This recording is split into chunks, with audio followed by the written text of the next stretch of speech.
Jodhpur airport के नए terminal भवन का केंद्रीय मंत्री गजेंद्र सिंह शेखावत ने अवलोकन किया। केंद्रीय मंत्री गजेंद्र सिंह शेखावत ने आज अपने जोधपुर दौरे के दौरान एयरपोर्ट के नए टर्मिनल भवन का निरीक्षण किया। उन्होंने विश्वास व्यक्त किया है कि इस भवन के लोकार्पण और एलिवेटेड रोड के शिलान्यास के लिए देश के प्रधानमंत्री मोदी को आमंत्रित किया गया है। इस दौरान उन्होंने एयरपोर्ट अधिकारियों व जिला प्रशासन के साथ बैठक कर तैयारियों की समीक्षा की और आवश्यक दिशा निर्देश दिए। निरीक्षण के दौरान जिला collector Gaurav Agrawal, airport director doctor Manoj Uniyal समेत एयरपोर्ट के वरिष्ठ अधिकारी भी उपस्थित रहे। बैठक में नए टर्मिनल भवन के कार्यों की प्रगति और अंतिम तैयारियों पर मंथन किया गया। एयरपोर्ट के नए भवन का निरीक्षण करने के बाद पत्रकारों से बातचीत करते हुए शेखावत ने कहा कि वे लंबे समय से जोधपुर के नए एयरपोर्ट टर्मिनल के लिए प्रयासरत रहे हैं और अब ये सपना साकार होने जा रहा है। जल्द ही नए टर्मिनल भवन का लोकार्पण किया जाएगा। प्रधानमंत्री नरेंद्र मोदी द्वारा नए टर्मिनल भवन का लोकार्पण किए जाने की संभावना है। शेखावत ने बताया कि वे जल्द ही नए टर्मिनल भवन के उद्घाटन की तैयारी कर रहे हैं।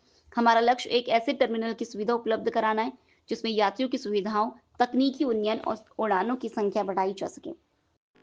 उन्होंने बताया कि कुछ समय कुछ ऑब्जर्वेशन थे, कुछ आर्किटेक्चर पेंट्रेंस को लेकर के, कुछ डिजाइन्स को लेकर के, कुछ फैक्शनलिटी को लेकर के, उन सब को लेकर आवश्यक निर्देश दिए थे। आज उन सब की वापस समीक्षा की है और मैं इतना कह सकता हूँ कि संतोष पर प्रगति उस दिशा में हुई है।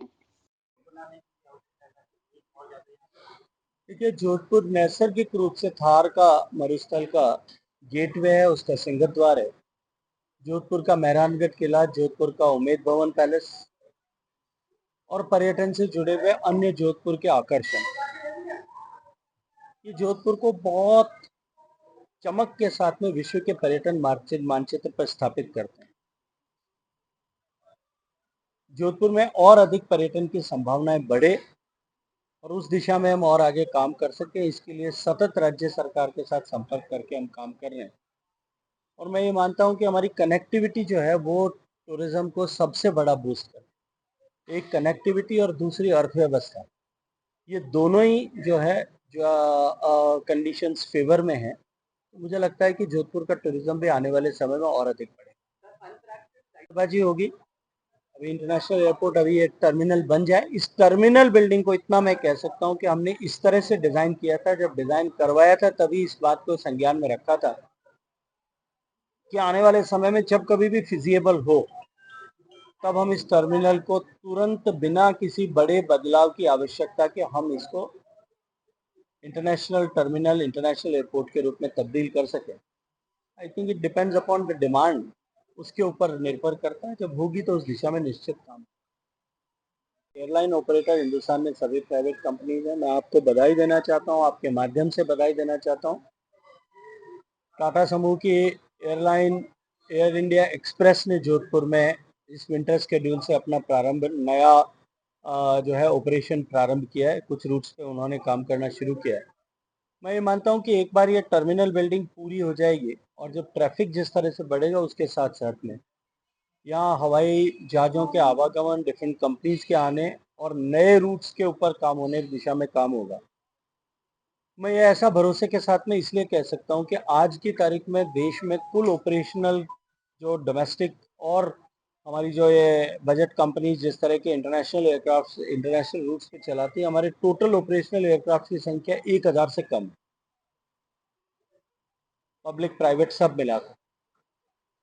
भारत की एविएशन उद्योग माननीय प्रधानमंत्री जी के मार्गदर्शन में जिस तरह से देश की इकोनॉमी बढ़ रही है, जिस तरह से देश का एयर इंफ्रास्ट्रक्चर स्ट्रेंथन हो रहा है, भारत का एविएशन उद्योग दुनिया में सबसे तेजी से ज़्यादा किसी देश में अगर किसी गति के साथ में बढ़ रहा है तो भारत में बढ़ रहा है। और भारत के प्लेयर्स ने कुल मिलाकर के अगर देखूं तो अगले 5 साल में 3000 नए एयरक्राफ्ट के ऑर्डर किए हैं जो अब आने वाले। तो अभी 1000 से 3000 जब संख्या होगी तो उसका लाभ निश्चित जोधपुर को भी मिलेगा, ऐसा मुझे पूरा विश्वास है। साथ में जोधपुर की बहुप्रतीक्षित एलिवेटेड रोड जिसका टेंडर भी अगले महीने में कंप्लीट हो जाएगी, उसकी कार्रवाई, उसका भी फाउंडेशन स्टोन लेकर आए। जोधपुर के लिए दो बड़ी सौगात है।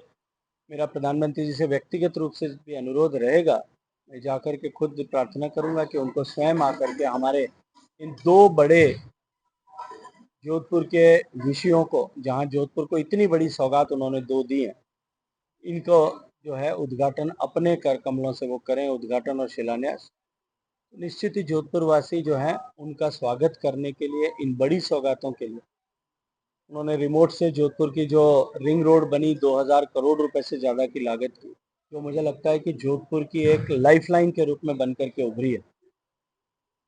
और जोधपुर का ट्रैफिक और ट्रैफिक मैनेजमेंट उसके चलते हुए बहुत हद तक इम्प्रूव हो गया है। उसको भी माननीय प्रधानमंत्री जी एक बार खुद कम से कम हवाई जहाज से उसको देखें कि उनकी सौगात का जोधपुर को, जो जोधपुर शहर के गले में एक चारों तरफ एक माला के रूप में है, उनकी इस सौगात का जोधपुर वासी भी उनको धन्यवाद करना चाहते हैं। मेरा अनुरोध रहेगा कि वो व्यक्तिगत रूप से यहाँ आए। सर, आपके प्रयास जोधपुर का ये बहुप्रतीक्षित एयरपोर्ट का निर्माण अब अंतिम चरण पर पहुंचा है। एयरपोर्ट एडवाइजरी कमेटी के सभी सम्मानीय सदस्यों का धन्यवाद करता हूं। उन्होंने भी आकर के इसमें अपना एक्टिव रोल प्ले किया था। उस समय कुछ ऑब्जर्वेशन थे, कुछ आर्किटेक्चर पैटर्न्स को लेकर के, कुछ डिजाइन्स को लेकर के, कुछ फंक्शनैलिटी को लेकर के, उन सबको एड्रेस करने के निर्देश दिए थे। आज उन सब की वापस समीक्षा की है और मैं इतना कह सकता हूं कि संतोषप्रद प्रगति उस दिशा में हुई है। एयरपोर्ट के टर्मिनल बिल्डिंग के बनने के साथ साथ में यहाँ बिजली की, पानी की, आवागमन की सुविधाएं ठीक से हो सके और सामने वाला जो नाला बड़ा निकलता है इसको हम कवर करें। इसकी दिशा में जो डिफरेंट एजेंसीज को, निगम को, जेडीए को जो इंस्ट्रक्शंस दिए गए थे, उसकी भी आज समीक्षा की है। उस पर भी गुणवत्ता से काम हो इसके निर्देश अधिकारियों को दिए हैं। एयरपोर्ट जो टारगेट किया था कि हम अक्टूबर के अंत तक पूरा करें, सभी एजेंसीज को कहा है कि उस दिशा में अपने काम की गति के को बढ़ाने की आवश्यकता है, उसमें वृद्धि करने की आवश्यकता है, ताकि हम समय रहते तय समय सीमा में इस काम को पूरा कर सकें। मैं ये मानता हूं कि जोधपुर के लोग सौभाग्यशाली हैं कि जहां देश को 2 दिवाली मनाने के अवसर माननीय प्रधानमंत्री जी ने दिए, एक जीएसटी में कटौती करके, दूसरा जब दिवाली के दिए देश भर के लोग जलाएंगे तब इस बचत उत्सव और दिवाली के अतिरिक्त दिवाली के ही आसपास के समय में जोधपुर के लोगों को तीसरी बार दिवाली मनाने का मौका इस एयरपोर्ट के इनॉग्रेशन के साथ में मिलेगा। और मुझे पूरा विश्वास है, जिस तरह से विंटर शेड्यूल आया है, अब इस विंटर अक्टूबर के लगने के साथ ही जोधपुर में 13 फ्लाइट्स डेली शुरू हो जाएंगी। हमारी कनेक्टिविटी और बढ़ेगी। दिल्ली की फ्लाइट्स की संख्या भी बढ़कर के 3 हो जाएगी, मुंबई की संख्या भी बढ़ जाएगी।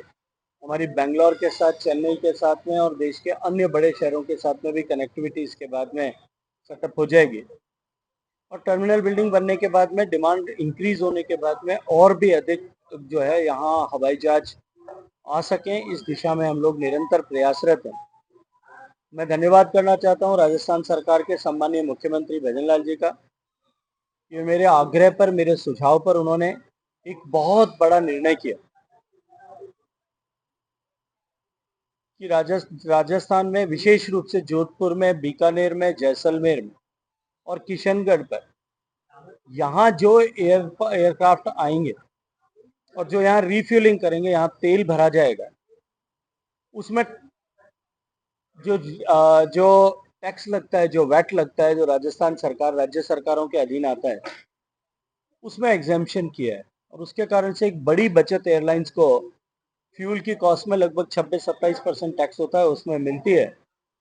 और मैं ये मानता हूँ कि ये इंसेंटिव और एयरपोर्ट पर पार्क करने में जो कंपैरेटिवली कॉस्ट की बचत दिल्ली, मुंबई के कंपैरिजन में जोधपुर में ऐसे छोटे एयरपोर्ट पर होती है, इन दोनों का लाभ मिलने के दिशा में ये बड़ा इंसेंटिव एयरलाइंस ऑपरेटर्स के पास में होगा। और इसके चलते हुए निश्चित रूप से हमारे यहाँ पे एयर ट्रैफिक बढ़ेगा।